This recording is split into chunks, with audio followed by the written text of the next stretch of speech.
வனபத்ரகாளி எங்க இருக்கு அப்படின்னா வனம் சார்ந்த கோயில். வனபத்ரகாளி அப்படிங்கிறது இப்போ கோயம்புத்தூர்ல வந்து சத்தியமங்கலம் வனபத்ரகாளின்னு சொல்லுவாங்க. வனம் இப்ப காடு மலை சார்ந்த ஒரு கோயில் இருக்குல்ல, காளி கோயில், அந்த மாதிரி கோயிலுக்கு நீங்க தேர்ந்தெடுத்து போய்க்கலாம்.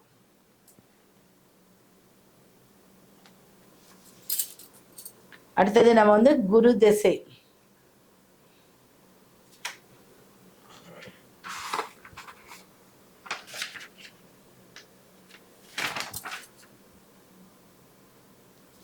நம்ம குரு தசைக்கு வந்துட்டோம். 5 மாறி 5ஆம் இடத்து திசை மாதிரி ஆயிடுச்சு குரு தசை. இப்ப குருனாவே குழந்தை, செல்வம், குருமார்களுடைய ஆசீர்வாதம், முன்னேற்றம், கௌரவம், மெயின் கௌரவம், ஆன்மீகம் எல்லாமே குரு பகவான் தான். அப்போ இந்த குரு பார்வை அப்படிங்கிறது, குரு பார்த்தால் கோடி நன்மை, அடுத்து குரு போல் கொடுப்பார்கள். இந்த மாதிரி குரு என்பவர் ரொம்ப நல்ல விஷயமா சொல்றோம். அதே குரு கெட்டு போனால் எவ்வளோ கெடுதல் பண்ணுவாரும் இருக்கு. இப்ப குரு ராகு நம்ம எவ்வளவு விஷயங்கள் சொல்லியிருக்கோம். குரு கேது பத்தி நான் சொல்லியிருக்கேன். அப்போ இந்த மாதிரி விஷயங்களும் நம்மளுக்கு கெடுதல் பண்ணோம். நல்ல கிரகங்களும் சில நேரத்துல பிரச்சனைகளை கொடுக்கும். அப்போ அந்த கிரக சேர்க்கை மூலியமாக ஒரு விஷயம், அது கிரக சேர்க்கை இது ஒண்ணு தானே. இப்ப குரு தசையில ராகு புத்தி வந்தா என்ன பண்ணணும் அப்படிங்கறத நம்ம சொல்லியிருக்கோம். அதே மாதிரிதான் குரு தசையில குரு புத்தி. அப்போ இந்த குரு தசையில குரு புத்தி ஸ்டார்ட் ஆச்சு, குரு தசை ஸ்டார்ட் ஆயிருக்கு ஒருத்தருக்குனாவே ஆலங்குடி குரு பகவான் கோயிலுக்கு ஃபர்ஸ்ட்லயே போயிட்டு வந்துருங்க, ஸ்டார்டிங்கே போயிட்டு வந்துருங்க. அந்த போயிட்டு வந்ததுக்கு அப்புறம் அவருடைய 16 வருஷத்துல 3 முறையில 5 முறையே போயிட்டு வாங்க. அந்த 16 வருஷத்துல 5 முறையாவது ஆலங்குடி குரு பகவான் கோயிலுக்கு கண்டிப்பா போகணும்.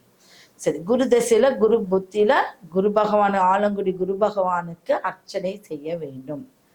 குரு தசையில செவ்வாய் புத்தியில வைத்தீஸ்வரன் கோயில், வைத்தீஸ்வரன் கோயில் இருக்கக்கூடிய முருகருக்கு பால் அபிஷேகம். அங்க இருக்க அங்காரகன் அப்படிங்கக்கூடிய ஒரு பெயரே அங்கிருந்தா உருவானது. சரிங்களா, அங்கஹாரகன். அப்போ அத்தனை விஷயத்துக்கும் ஒரு அங்கமா விளங்கக்கூடிய ஒரு முருகர் வந்து அங்கதான் பிரம்மாண்டமா இருக்கார் வைத்தீஸ்வரன் கோயில. அந்த வைத்தீஸ்வரன் கோயில்ல இருக்கக்கூடிய முருகனுக்கு பால் அபிஷேகம் செய்வது சிறந்த விஷயம்.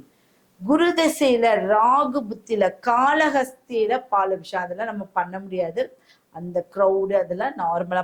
அப்ப காளஹஸ்தி அந்த குரு தசையில ராகு புத்தி ஸ்டார்டிங்ல போங்க, அந்த ராகு புத்தி முடியறப்ப போங்க. அப்போ நீங்க வார வாரம் பக்கத்துல ஏதாவது பால் கொடுக்கக்கூடிய ஒரு கோயில் இருந்துச்சுன்னா அது நாகாத்தம்மன், ராகு கோயில், அந்த மாதிரி ஏதாவது ஒரு கோயிலுக்கு பால் கொடுத்துட்டு வரலாம். சரிங்களா, அப்படி அப்ப பாம்பே வாகனமா, ஒரு பாம்பு வந்து முருகனுக்கு இதா இருக்க, முருகர் கோயில்ல கூட நீங்க தாராளமா பால் ஊத்திட்டு வரலாம். குரு திசையில வந்து பாத்தீங்கன்னா ராகு புத்தியில இந்த காளஹஸ்தியில பால் அபிஷேகம் செய்ய முடியாதவங்க இதெல்லாம் பண்ணலாம். அதே வந்து உளுந்து வடை செய்து 18 நபருக்கு தானம் செய்யலாம். வாரத்துக்கு ஒரு முறை உளுந்து வடை செஞ்சு 18 பேருக்கு தானம் செய்யறது உங்களுக்கு சிறப்பான ஒரு பரிகாரம். அதே குரு திசையில சனி புத்தி வரும்போது, சனி புத்தி வந்துருச்சு குரு திசையில, அப்ப குருவும் சனியும் சேர்ந்தா ஒரு தொழில் சிறக்கும். குரு சனி நட்புக்காரகர் தான், தொழில் சிறக்கும். ஆனா சில தோஷங்கள் வந்து இருக்கக்கூடிய அமைப்பு இருக்கு. அப்போ ஒரு முன்னேற்றம் இருக்கு, நான் வந்து ஒரு பார்ட்னர்ஷிப் போட்டு எனக்கு நல்ல லாபம் வருது, திடீர்னு முடங்கிருச்சு, இந்த மாதிரிலாம் சொல்லுவாங்க டக்கு டக்குன்னு. அப்போ ஒரு கருப்பு ஆடு, ஒரு குரு தசையில சனி புத்தி வந்துருச்சுன்னு வச்சுக்கோங்க, ஒரு குட்டி ஆடு, கருப்பு ஆடு வாங்கி 4 பேத்துக்கு நீங்க ஏதாவது விருந்து போட்டுருங்க. அந்த தசை ஸ்டார்ட் பண்ணும்போது விருந்து போட்டுருங்க, போட்டு அவங்க தோஷம் குறைஞ்சிரும். புரியுதுங்களா, அந்த தசை அந்த புத்தி முடியும் போது ஒரு விருந்து போட்டுருங்க கருப்பு ஆடுல. இதுக்கு இடையில என்ன பண்ணணும், குரு தசையில சனி புத்திங்கும் போது பைரவரை கும்பிட்டுவாங்க.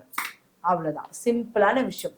அப்ப முதல்ல ஒரு விருந்து போட்டா தோஷத்துல எல்லாத்துடைய தோஷமும் நிவர்த்தி ஆயிடும். அடுத்தது அந்த புத்தி முடியும் போதும் நீங்க பண்ணிடுங்க. இடையில பைரவருக்கு நீங்க ஒரு அபிஷேகம் பண்ணிட்டு வாங்க. சரிங்களா, அதே குரு திசையில் புதன் புத்தியில் திருநங்கையர் இருக்காங்க இல்லையா, அவங்களுக்கு பச்சை புடவை வாங்கி கொடுங்க, பச்சை வளையல் தானம் செய்யுங்க. இது வித்தியாசமான ஒரு விஷயங்களை நான் சொல்லிட்டு இருக்கேன், இதை நோட் பண்ணிக்கிறது உங்களுடைய விஷயம். நான் ரொம்ப ரிக்வஸ்டா தான் சொல்றேன். பச்சை புடவை எத்தனை பேத்துக்கு மேடம் நான் முடிஞ்ச வரைக்கும் வாங்கி கொடு, முடிஞ்ச வரைக்கும் ஒரு 9 பேத்துக்கு வாங்கி கொடுங்க. இல்லாட்டி புதன் புத்தி இல்லை அப்படிங்கும்போது புதன்னாவே 17 வருஷம் அந்த மாதிரி ஆயிடுது இல்லையா, 18 வருஷங்கள் ஆயிடுது. அப்போ இந்த திருநங்கைகளுக்கு ஒரு 5 பேருக்காவது இல்ல 9 பேருக்காவது பச்சை புடவை பச்சை வளையல் வாங்கி கொடுக்கறது சிறந்த தானம். சரிங்களா? அதே குரு திசையில கேது புத்தியில 5 தலை நாகம் கொண்ட ஒரு கோயிலுக்கு சென்று அங்க பாத்தீங்கன்னா ஒரு பூஜை செய்து ரொம்ப சிறந்தது. நீங்க ஏதாவது கோயில சர்ச் பண்ணுங்க, அது ஒரு டைம் போயிட்டு வந்தா போதும். 5 தலை நாகம் ஒரு உருவம் கொண்ட கோயில் கண்டிப்பா இருக்கும். அது சிவபெருமானுக்கு மேலேயே 5 தலை நாகம் இருக்கும். நீங்க தனியா நாகர்கோயிலுக்கு போக வேண்டாம், சிவபெருமானுக்கு மேல 5 தலை நாகம் இருக்கும். அந்த மாதிரி சிவன் கோயிலுக்கு போயிட்டு வர்றது சிறந்த விஷயம். இதுல குரு திசையில கேது புத்தியில போயிட்டு வந்தா இன்னும் சிறப்பான விஷயம். குரு திசையில சுக்கிர புத்தியில் பூர நட்சத்திரம், பூரம் அந்த நட்சத்திரத்தை அன்னைக்கு மகாலட்சுமிக்கு பால் அபிஷேகம், அது ஈஸியா செய்யலாம். குரு திசையில சுக்கிர புத்தியில நம்மளுக்கு செல்வம் வரணும் அப்படின்னா பூரம் நட்சத்திரத்துல மகாலட்சுமியை போய்க்கு பால் அபிஷேகம். பால் அபிஷேகம் சிறந்ததுன்னு உங்களுக்கு சொல்லியிருக்கேன். அந்த பால் அபிஷேகம் செய்யறது சிறந்த ஒரு அபிஷேகம்.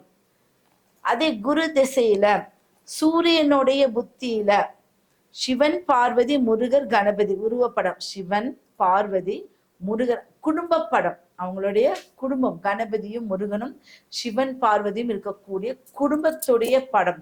ஏன் அப்படின்னா குருவும் சூரியனும் அப்படிங்கிறது குடும்ப ஒற்றுமை, குடும்ப வளம், செல்வ செழிப்பு, பாக்குறவங்க கண்ணு படாம இருக்கணும், இதுக்கெல்லாம் பார்க்கணும். அந்த திசையில நிறைய விஷயங்கள் குடும்பம் பிரிஞ்சு போகும். அதே மாதிரி ஒற்றுமை குலையும், திடீர்னு சொத்துக்கு பிரச்சனை பண்ணுவாங்க. அப்ப இதுக்கெல்லாம் பண்ணக்கூடாதுன்னா அந்த குடும்ப படத்தை நீங்க வீட்டுல வாங்கி வச்சு அதுக்கு நீங்க பூஜை புனஸ்காரம் அபிஷேகம் பண்ணிட்டு வாங்க.